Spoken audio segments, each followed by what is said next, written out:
Hjertelig lukket til tikkum, som har finnet prekk for i dag. Flott. Det kan kanskje tidligst som avgjørlig, men det avgjørlige er gjørst. Ja, det blikker for hoa og mannen og kvinnen.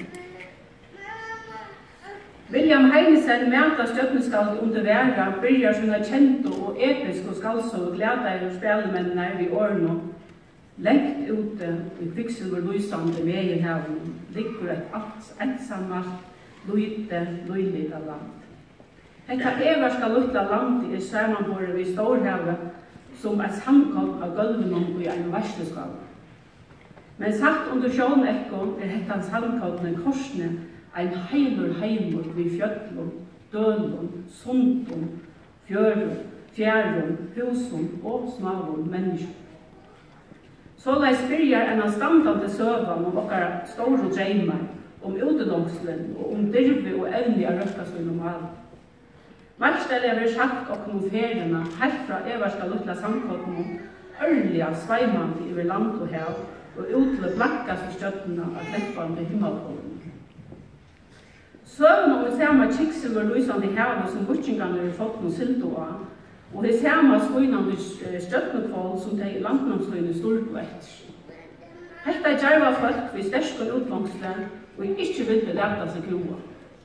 Heso leita seg nutja leir. Hóra undan ötnum og stormum og tespudi og myskre fyrir sjujande av vinna og lyte og fjerskot i Øtjaland og her sjuja seg etnum av gården. Havet som tar hver einast av farbara lei ut i heim var leien til fralse og eventyr. Men samstundes eisne er naturlig forhold. Hestvekne hever i allneit ved sniltum og treste og allsammare menning av større forum og bedre tålun av drøkka mykjum mal. I djøkken tøynar er ta mengan, og i djøkken tøynar man ta vera mengan leppandi óvita eia og menn går undrandi tilkomme føringer og i stjøtten og minstrutare føreskare trøtje som av gottstøyrsrynne hever ekklagt truje helfotlen av sånne letta fløye over kvitton aldetamp. Og i flottom tilkning er vi øll vi av hesare fer, som William så hekneslige lyser og i glada og spelnum.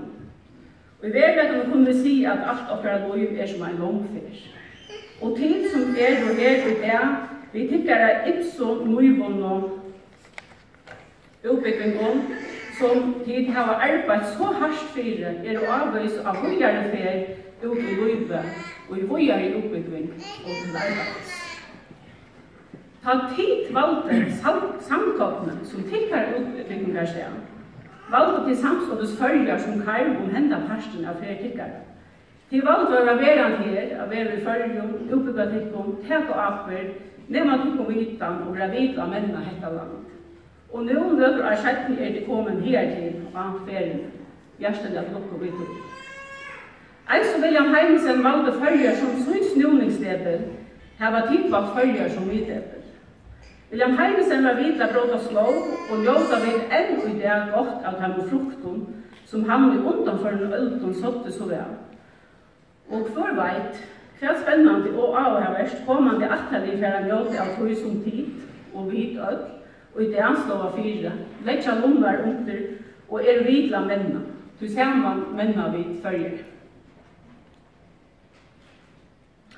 Vi var ombord i det eisen en William Heinesen, som hever følger som snuningslever, og som daglige er av her. Tog, han er et småfer. Av vekkjennom her framme ombord, suttja til hessa mynter der, bare i gradtåndet som du suttja her av skjermen. Hessa mynter hever Edvard Fukles nidkjøle. Heitni av myntene, voyage, eller voyage, affair, adferdas, og hun løser som det suttja himmel og hev. Reier linjen er umynda imiska leier, imiska oppbygningar, imisk større, imisk folk. Men her umynda eisen er et utkingarskip. Her kvita stevnene er vongren av solene, okkar er bomerst. Som da er hetta umynden av menneskene her en alltid er affær av ein eller annan hånd. Vi suttja eisen stjøttnekvølve ved flotte stjøttnemyndene Kassiopeia og Karlsvognen. og grava linjene umynda nordløs blir ekkjent for okkara leir. Som det suttje støttene ikke vanlige støttene, men brådparstar og føreskom bindingarminstrum som gjør universella, hemmeligt og flott. Håvast allhelstjer og ter åteljande møvleikar som heimuren hever av bjóa, så hever vi som ferande føringar alltid førjar vid okkon av ferie. Vi føringar, særstykt tjån, vi felagslagten, et felagsblå. Og støtten og himmelen, ja, han en samme lukka mykje om du er til San Francisco, eller i Sandaberg. Og med stolt kan vende alltid til menneskene har vi alltid affære og en eller annan hårt. Til menneskene får vi ikke stekka. Anker du i utsett, tror jeg det krever hopporsprøyting. La meg si fra en sluttare frasøk fra Kalsøyden. Andra stasjonen bo i Mikladalen i 1600-tallet. Han var fram ur jaktsmyer og hoksa i at okkur skulle være sniltar enn åren å drive en bad fram. Det sies at han har funnet opp av okkur om det var et sted av maskinen eller også annet visste ønske, for andre stasjonen var hodet. En dag så tar han i badesøynen ute av fjøren. Baden flyttet seg. Og hvis andre stasjonen ser at henter i fauna en vekk. Hva var oppbøyen som bygde folk? De helt at her rukket jeg altså ikke lagt, og tala måtte være undan hjemme da. De kliga han for myndleggen opp i havn, og foten kom vår, at stekke hans som tremanskap.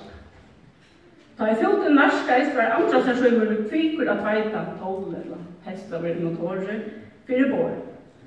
Først i foten eller nekker andre fikk jeg vite hva søymen hei seg. Jeg kjølte han til å lagt av være framme for sin tog alt ågjørst tidligst og gjørlig. It always seems impossible until it is done. Omgang de over har vi så nek folk i følge. Omgang de over har vi vært så mange, vi ser man kunne menne hette land som vi bygger på. Og jeg vanlig at vi økt om deg av trusstusen kunne være vidtelig at mennene en så andre stasjon. Her er ikke innenfor undervisning, namnsfrøye, sjukrarøksafrøye, førrest, kateverskfrøye, brygfrøye, sosialvøysen, samfellagsplanlegging, politikk, omsitting, søv- samfelagsfrøye, løkfrøye, og så framveis. Og halda fast hvor jeg ville være vidtelig å drive førje framme. En for hjertelig at lukke og aller best og etne vujer at tikkere fer, at tikkere voyage, bon voyage. Takk for.